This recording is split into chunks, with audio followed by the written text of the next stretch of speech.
बिस्मिल्लाहिर्रहमानिर्रहीम और अस्सलाम वालेकुम। आज दिसंबर की 16 तारीख और पाकिस्तान में इस वक्त हफ्ते की शाम है। आज का हमारा वीलॉग अमूमी वीलॉग नहीं होगा, बल्कि आज हम आपको 52 साल पहले पाकिस्तान टूटने की कहानी सुनाएंगे। 16 दिसंबर 1971 को पाकिस्तान टूटा, लेकिन आज हम ये कहानी आपको क्यों सुनाएंगे? इसलिए सुनाएंगे कि जो कुछ तब हुआ और जो आज हो रहा है उसमें गहरी ममासलत है। 1969 से लेके 1971 के दरमियान 2 सालों में जो कुछ हमने किया, हमारे आज के पिछले 2 सालों में भी तकरीबन हैरानकुन हद तक ममासलत है कि हमने वही कुछ दोहराया है।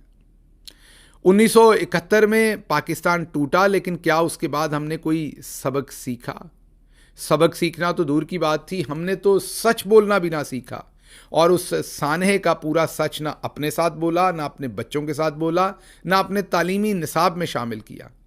शायद यही वजह है कि ना तो उस वक्त के किरदारों को किसी ने सजा दी, ना ज़िम्मेदार ठहराया, ना अपनी गलतियों से सीखा, और ना ही सच बोला, बल्कि सब कुछ दबा दिया गया। और शायद वही वजह है कि आज हम वो सब कुछ दोहरा रहे हैं। जो कौमें अपने माजी से सीखती नहीं हैं, उनका हशर फिर वही होता है जो आज गालिबन हमारा हो रहा है। ज़्यादातर दोस्तों को सारी तारीख का पता है, लेकिन जिन दोस्तों को नहीं पता उनके लिए ब्रीफली तारीख आपके सामने रखूंगा, मोटे मोटे पॉइंट्स, और फिर मुझे बताना नहीं पड़ेगा, बल्कि आपको खुद ही समझ आ जाएगी कि आज जो इमरान खान और पाकिस्तान की अवाम बर्दाश्त कर रही है और जिस चीज़ का उन्हें सामना है, इससे कितनी ममासलत थी जो सब कुछ 1969 से 1971 के दरमियान हुआ, बल्कि 1960 से ही ऐसा सब कुछ शुरू हो गया था। वापस चलते हैं 1947 में, जब पाकिस्तान बना। पाकिस्तान बनते ही जो पहला झगड़ा सामने आया, पहला डिस्प्यूट आया, वो बंगाली ज़ुबान और उर्दू ज़ुबान का था। पाकिस्तान के अंदर जो एलीट थी उस टाइम, ब्यूरोक्रेसी हो या इस्टेब्लिशमेंट या दूसरी जगह, वो उर्दू को हर सूरत नाफिज करना चाहती थी, और बंगाली अपनी तादाद की वजह से वो भी अपनी ज़ुबान की अहमियत चाहते थे। काश हम स्विट्ज़रलैंड और दूसरे मुल्कों की तरह सीखते। स्विट्ज़रलैंड के अंदर अगर आप देखें तो जर्मन ज़ुबान, फ्रेंच ज़ुबान और इटालियन ज़ुबान तीनों ख़ास हिस्सों के अंदर बोली जाती हैं, और उन तीनों का दर्जा तकरीबन एक जैसा है, और उनको तीनों को रियासत के कामों के अंदर पूरी तरीके से इन्वॉल्व किया जाता है।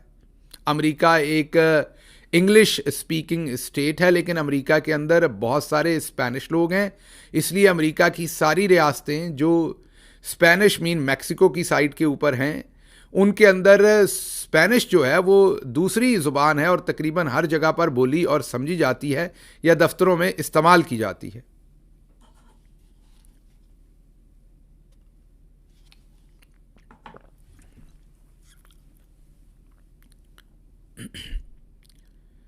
काश हम स्विट्ज़रलैंड या इस तरह के किसी मॉडल से उस वक्त सबक सीखते, लेकिन हमने नहीं सीखा, और हम बज़िद रहे कि उर्दू ही हमारी कौमी ज़ुबान होगी। कायद-ए-आज़म रहमतुल्लाह अलैह ने इस मौजू को सेटल करने की कोशिश की, लेकिन ये मौजू बढ़ता गया।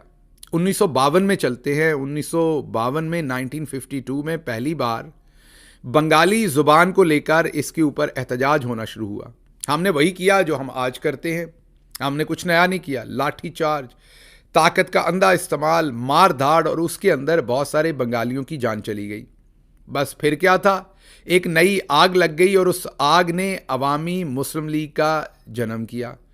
जी हाँ, शेख मुजीबुर रहमान की जो जमात थी उसका आगाज़, और जो अवामल थे उनके साथ साथ बड़ी एक वजह जो थी वो जो बंगाली और उर्दू ज़ुबान का कॉन्फ्लिक्ट था, जो बड़े आराम से सॉल्व किया जा सकता था अगर दूरअंदेशी होती, लेकिन हमने नहीं किया क्योंकि हम ताकत के इस्तेमाल पर यकीन रखते हैं।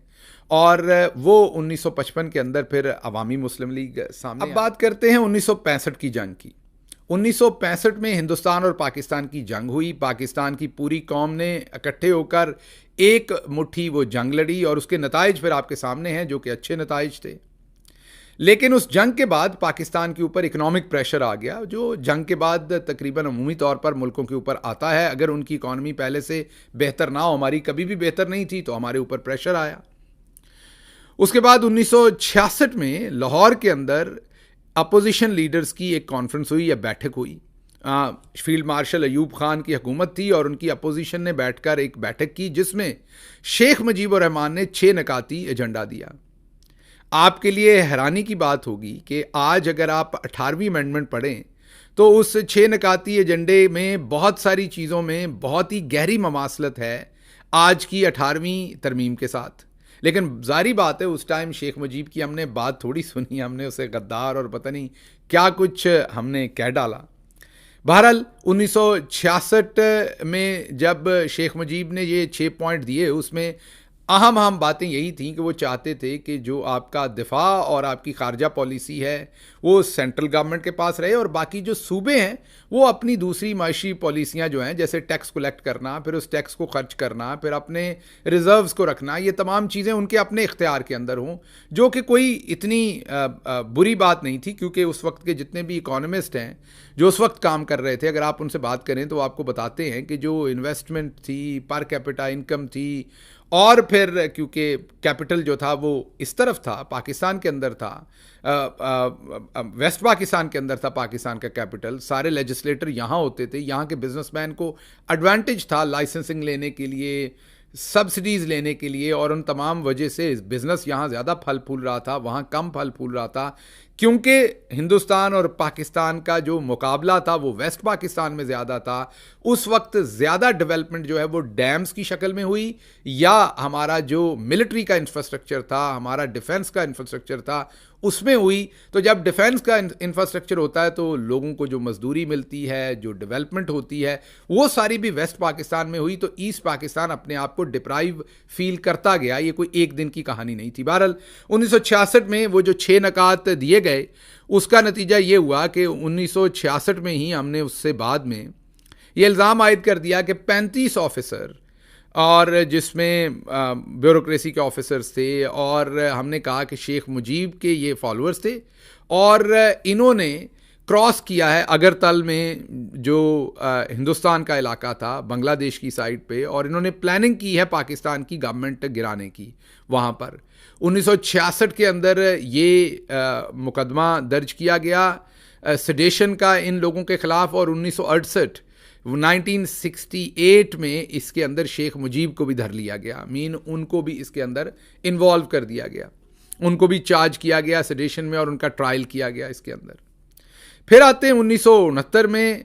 1969 के अंदर जो अनरेस्ट हुई, जो कुछ भी हुआ आपके सामने, अयूब खान के ख़िलाफ़ जिस तरीके से अपोजिशन ने तहरीक चलाई, अनरेस्ट हुई। अयूब खान ने अपनी हुकूमत जो थी वो कानूनी तौर पर उस वक्त के नेशनल असम्बली, कौमी असम्बली के स्पीकर को देनी थी, क्योंकि वो एक बंगाली थे। तो अयूब खान साहब ने ये नहीं किया, बल्कि उन्होंने अपने आर्मी चीफ जनरल याया खान को दे दी। जनरल याया खान हुकूमत की मस्तनद पर बैठे बंगालियों ने यह भी बर्दाश्त किया, हालांकि उन्हें लगा कि उनके हक से उन्हें डिप्राइव किया गया। जैसे पहले बंगाली ज़ुबान की बात थी, फिर इकॉनमी की बात थी, जैसे मैंने आपको बताया, फिर उनको जो उनके यहाँ गुर्बत उनको ज़्यादा सता रही थी, हर जगह गुर्बत थी लेकिन उनके यहाँ और ज़्यादा थी। तो 1969 के अंदर 1969 में अयूब खान साहब ने जब याया साहब को आर्मी चीफ जो थे उन्हें इक़्तिदार सौंप दिया, तो उन्होंने इलेक्शन का वादा किया, लेकिन इलेक्शन के अंदर एक नई गेम कर दी, क्योंकि यहाँ पर जो सूबे थे उनकी तादाद, उनकी निस्बत जो वेस्ट पाकिस्तान था, जो ईस्ट पाकिस्तान था माजरत के साथ, उसकी आबादी ज़्यादा थी आज के वेस्ट पाकिस्तान के सूबों की निस्बत। तो इस चीज़ को बराबर करने के लिए हमने नई कारीगरी की। आपको पता है कि हम 2 नंबरियाँ तो शुरू से ही करते हैं। हमने पूरे पाकिस्तान को एक यूनिट बना दिया, मतलब एक सूबा बना दिया, ताकि उसकी आबादी का तनासब उधर के साथ बराबर रख लें। और ये हम पहले कर लेते, या तो शुरू दिन से करते तो काम चल जाता। एन इलेक्शन से पहले हमने ये कार्रवाई की ताकि हम उनको इक़्तिदार किसी सूरत भी मुंतकिल ना किया जा सके और इक़्तिदार भी इधर ही रह जाए। इसके अलावा याया खान साहब ने अपने लिए एक नया प्रोजेक्ट अपने सर ले लिया, और जिस टाइम मुल्क मखदूश हालात के अंदर थे वो नए एडवेंचर पर निकल पड़े, और वो एडवेंचर था अमेरिका बहादुर और चाइना की दोस्ती करवाने का, और हेनरी किसिंजर का विज़िट चाइना का करवाने का। और ज़्यादा वक्त याया खान साहब ने अपने इसी एडवेंचर की नज़र कर दिया। उसके बाद 1970 के अंदर जब इलेक्शन होने थे, और इलेक्शन से पहले बदकिस्मती हुई कि एक बहुत बड़ा साइक्लोन आया, सबसे पहले बहुत बारिशें हुई, उसके बाद एक समुद्री तूफ़ान आया, और वेस्ट पाकिस्तान जो था वो ईस्ट पाकिस्तान जो था, ज़ाहिर बात है वहाँ की एडमिनिस्ट्रेशन, वहाँ का जो कुछ भी हमारा हुकूमती निज़ाम था वो पूरी तरह से तैयार नहीं था। बहुत डेवस्टेशन हुई, बहुत ज़्यादा वहाँ पर लोगों की अमवात हुई, जिसकी वजह से इलेक्शन लेट हुआ। लेकिन बहरहाल खुदा खुदा करके फिर इलेक्शन करवाया गया।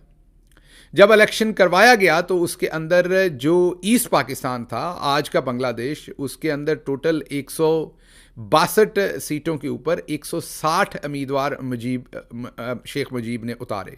जी हाँ, 162 में से 160 सीटों पर उन्होंने अपने उम्मीदवार उतारे।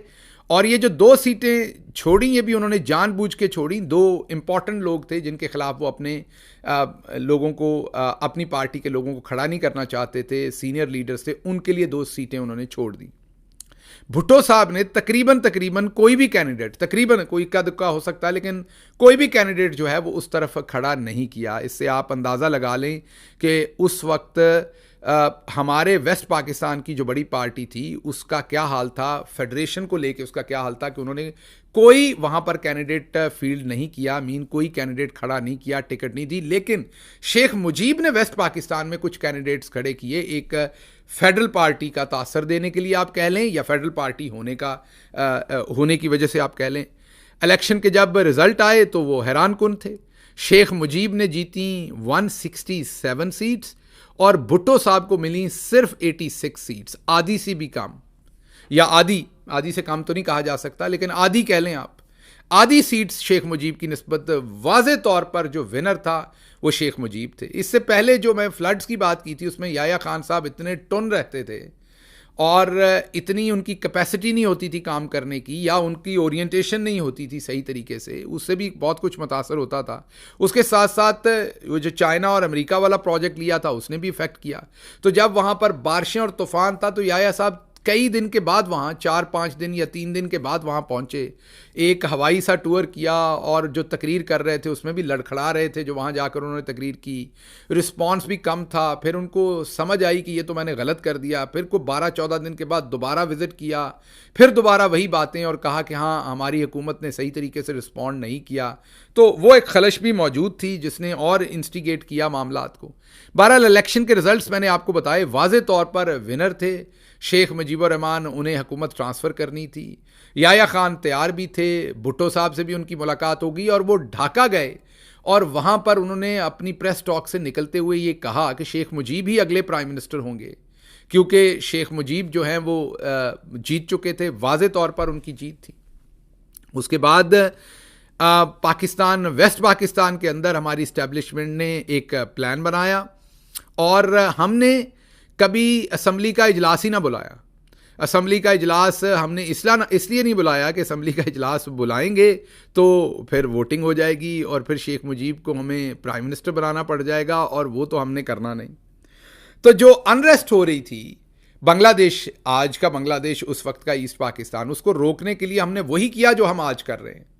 हमने एक प्लान किया और प्लान ये किया हमने कि हमने वहाँ ताकत का इस्तेमाल करना है और ठोक देना है, फेंटा लगाना है, लोगों को नंगा करना है, फेंटा लगाना है, और उसके बाद लोग खुद ही बंदे के पुत्र बन जाएंगे। जो दवाई आज हम दे रहे हैं वही दवाई हमने तब देने का सोचा।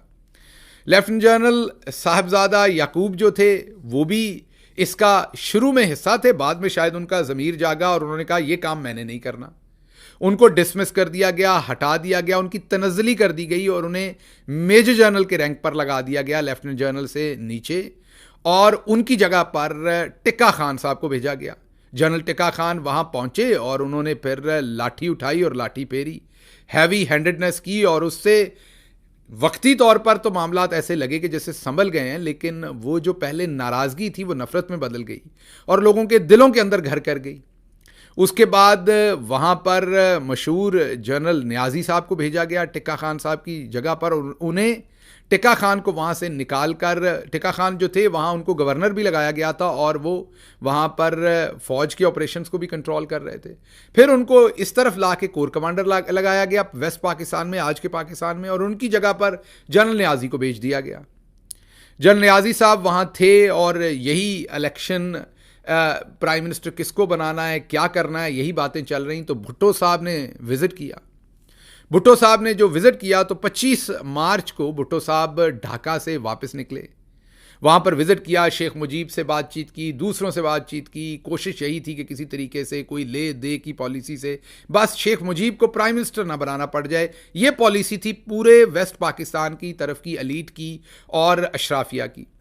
25 मार्च को भुट्टो साहब जब वहाँ से निकले तो उनके निकलते ही पीछे से ऑपरेशन सर्च लाइट, पता नहीं कौन सी सर्च लाइट में हम लाइट ढूंढ रहे थे जिसमें बाद में हमने अंधेरे ढूंढ लिए, ऑपरेशन सर्च लाइट शुरू कर दिया जनरल नियाज़ी साहब ने।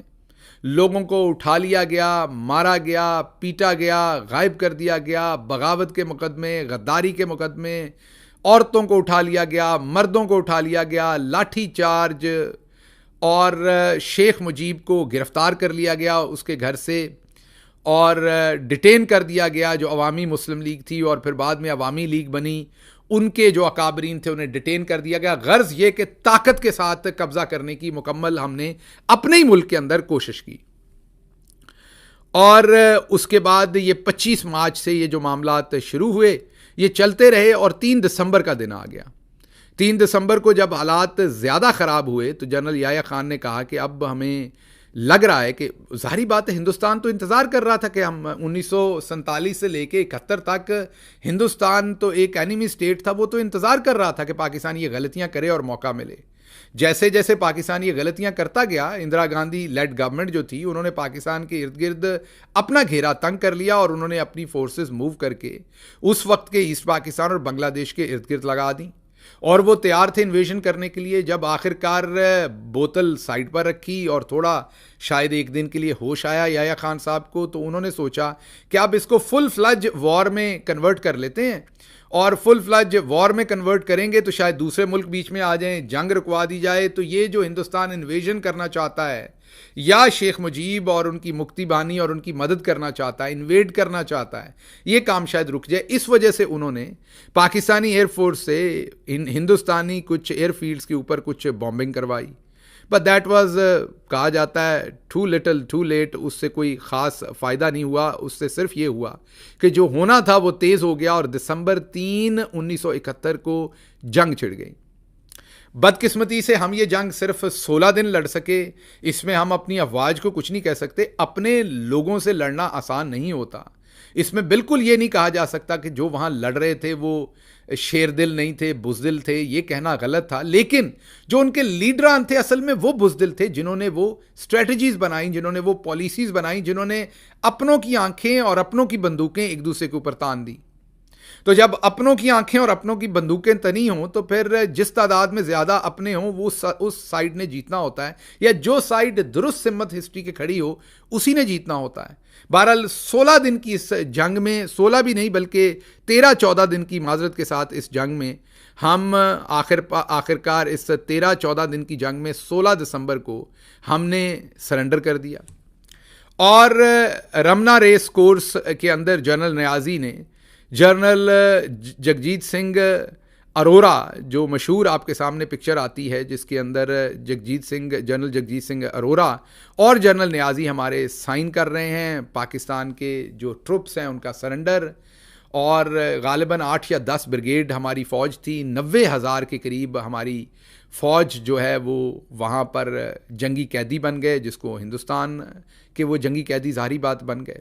इसमें यहाँ बड़ी इंपॉर्टेंट बात है कि हम एक तरफ तो बहुत सख्त क्रैकडाउन कर रहे थे हिंदुस्तान बंगालियों के ऊपर, लेकिन दूसरी तरफ हमारी ढाका को भी जो हिंदुस्तानी इन्वेजन थी उससे प्रोटेक्ट करने का कोई प्लान नहीं था, कोई दिफाई प्लान नहीं था। बड़े आराम से उन्होंने अपने पैराट्रूपर्स उतारे और ऐसे ही था जैसे वहाँ कोई मौजूद नहीं, बड़े आराम से उन्होंने उसके ऊपर ढाका के ऊपर कब्जा कर लिया, क्योंकि हम अपनों के साथ उलझ रहे थे। हमारा ज़्यादा फोकस अपने लोगों की के सॉफ्टवेयर अपडेट करना था, हमारा हिंदुस्तान के ऊपर उतना फोकस नहीं था। तो हिंदुस्तान को तरनवाला मिला और उन्होंने जब ढाका को इन्वेड करने की कोशिश की और पैराट्रूपर्स वहाँ उतरे तो हमने कोई वहाँ ख़ास फाइट पुटअप नहीं की। बड़े आराम से हिंदुस्तान, आप यही कह लें कि एक ऐसा कैपिटल उन्होंने फतह किया जिसका उस टाइम कोई डिफेंस नहीं था।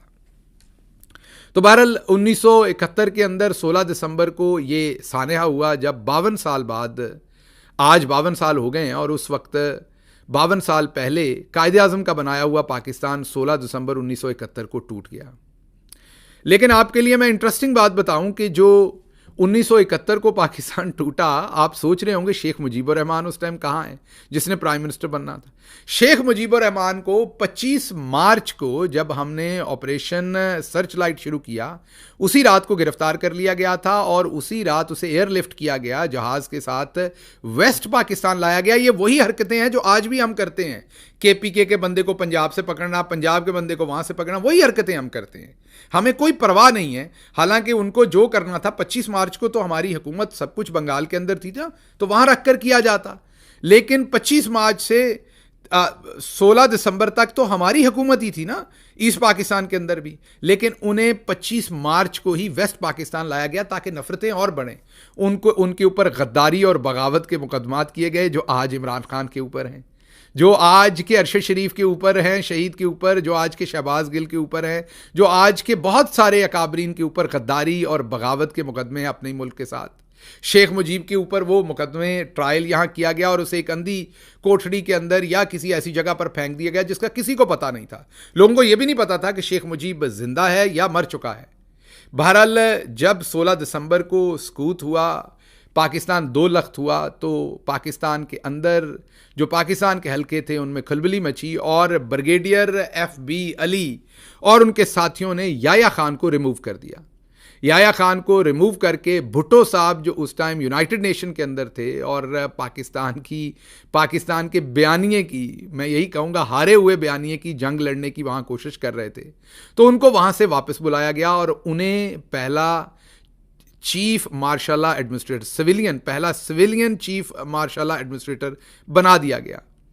और पहला सिविलियन, मैं कह रहा हूं उससे पहले जाहिर बात है फील्ड मार्शल तो थे अयूब खान साहब, लेकिन पहला सिविलियन चीफ मार्शल एडमिनिस्ट्रेटर वो बने और उसके साथ साथ प्रेसिडेंट बने वेस्ट पाकिस्तान या आज का पाकिस्तान जो रह गया था। 20 दिसंबर को जब उन्होंने हल्फ लिया तो उस हल्फ के अंदर उन्होंने इंकशाफ किया कि मुजीबुर रहमान आज भी जिंदा है और कैद के अंदर है और उसे मैं जल्द रिहा कर दूंगा।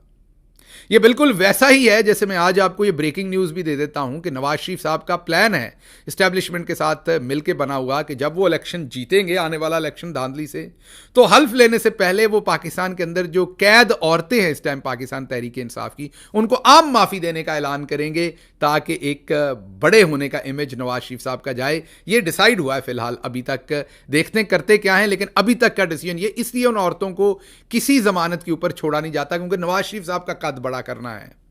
बहरहाल हमने ये ऐलान किया और फिर 8 जनवरी 1972, ये सोच लीजिए उस टाइम तकरीबन आप कह लें कि 25-24 दिन हो गए थे बांग्लादेश को आज़ादी डिक्लेयर किए हुए, जब हमने शेख मुजीब को यहाँ से छोड़ा। वो यहाँ से लंदन गए और फिर लंदन से वो ढाका गए और रेस्ट इज़ द हिस्ट्री, वो कभी दोबारा डिस्कस करेंगे वो क्या हुआ। बहरहाल जो FB Ali, brigadier FB Ali जिन्होंने याया खान को उतारा, वो और उनके साथी और जिन्होंने भुट्टो साहब को बुलाया, फिर 1973 के अंदर हमने उन पर भी कार्रवाई की। उनके ऊपर इल्ज़ाम ये लगाया कि उन्होंने उन पर भी गद्दारी की कार्रवाई की और उन पर ये इल्ज़ाम लगाया कि उन्होंने भुट्टो साहब की गवर्नमेंट 1973 के अंदर गिराने की कोशिश की थी।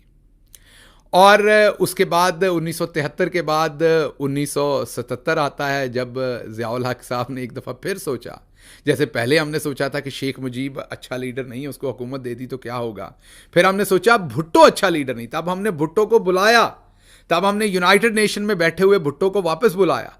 लेकिन आज हमने दोबारा सोचा कि नहीं, अब भुट्टो भी ठीक नहीं है, तो 1977 में हमने भुट्टो को फांसी लगा दी।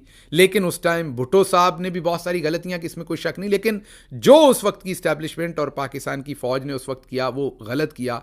भुट्टो साहब की हुकूमत गिरा दी गई और इलेक्शन करवाने का वादा 90 दिन के अंदर करवाया गया। वही 90 दिन जो आज पूरे नहीं हो रहे, कभी कुछ होता है और कभी कुछ होता है, वही 90 दिन तब भी पूरे नहीं हुए और फिर वो अरसा एक अशरे से भी ज़्यादा वो अरसा चला और वो आपने देखा उसने पाकिस्तान को किस तरह बदल के रख दिया। पाकिस्तान वो मुल्क ही ना रहा जो पहले था, इवन वेस्ट पाकिस्तान का हिस्सा भी जो पहले था वो ना रहा और पाकिस्तान की ऐसी ऐसी फॉल्ट लाइंस क्रिएट कर दी गई जो शायद रेस्ट ऑफ द लाइफ जिनको हमें अब भुगतना पड़ना है। बहरहाल अगर इस सारी स्टोरी को देखें तो इसमें आपको नज़र आएगा कि किस तरीके से ताकत का अंधा इस्तेमाल हुआ।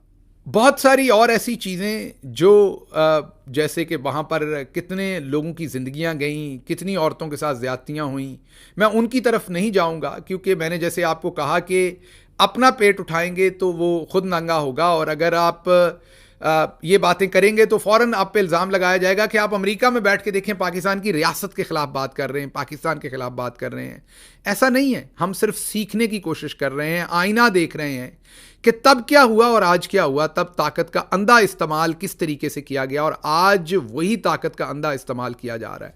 तब भी लोगों को उठाया गया, गायब किया गया, तब भी उनको बरहना किया गया, तब भी सेडेशन के पर्चे दिए गए, तब भी म्यूटनी के पर्चे दिए गए, गद्दार और बागी करार दिया गया, तब भी माइक्रो मैनेजमेंट की गई, इलेक्शंस में धांधली की गई, जीतने वाले को हुकूमत नहीं दी गई, 90 दिन के अंदर इलेक्शन नहीं करवाए गए, असेंबली का इजलास तक ना बुलाया गया। जो कुछ आपने देखा चौधरी परवेज अलाई की हुकूमत के दौरान, आपने पंजाब में जो कुछ करने की कोशिशें की हमजा शहबाज की हुकूमत लाने के लिए, वो सब कुछ आपने किया जो तब किया, बल्कि उससे भी आगे निकल कर किया, आप ये कह लें। फ़र्क सिर्फ एक है कि तब भी शेख मुजीबुर रहमान था जो अलहदा मुल्क चाहता था, और आज का लीडर इमरान खान है जो अलग मुल्क नहीं बल्कि ऐसा पाकिस्तान चाहता है जिसमें तमाम पाकिस्तानी एक होकर रहें। आज, और आप अब सोचने पे मजबूर होंगे कि ये आपको मैंने एनालिसिस दिया तो मैं क्या कहना चाहता हूं कि पाकिस्तान का आज भी वही अंजाम होगा जो पहले हुआ था? इंशाल्लाह नहीं होगा। उसकी वजह यह है कि इमरान खान का बहुत क्लियर विजन है। इमरान खान अपने ऊपर पाकिस्तान को और पाकिस्तान के इदारों को प्रेफर करते हैं।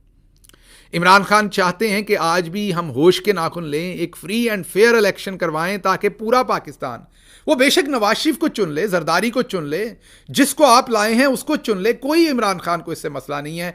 फ्री एंड फेयर इलेक्शन दें, अवाम चुने कि उन्होंने किसको लेके आना है, और जब अवाम चुन ले तो उसके बाद पाकिस्तान इंशाल्लाह फले फूलेगा। आप अवाम को हक दें कि वो अपने नुमाइंदे चुने, और फिर उन नुमाइंदों को हक दें कि वो अपनी आवाम को जवाब दें। हम ना बार बार उनकी हुकूमत टॉपल करें, ना ये समझें बार बार जनरल याया की तरह और जनरल बाजवा की तरह के जो हम समझते हैं वो बेहतर है।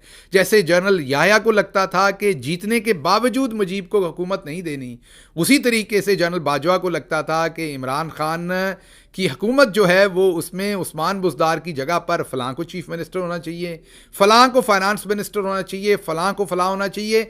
मामला चलाने के लिए बहुत हद तक अकामोडेट किया गया, लेकिन ताकत की भूख थी कि वो ख़त्म नहीं हो रही थी, और वो ख़त्म हुई आखिरकार इमरान खान की 9 अप्रैल 2022 को हुकूमत गिराकर।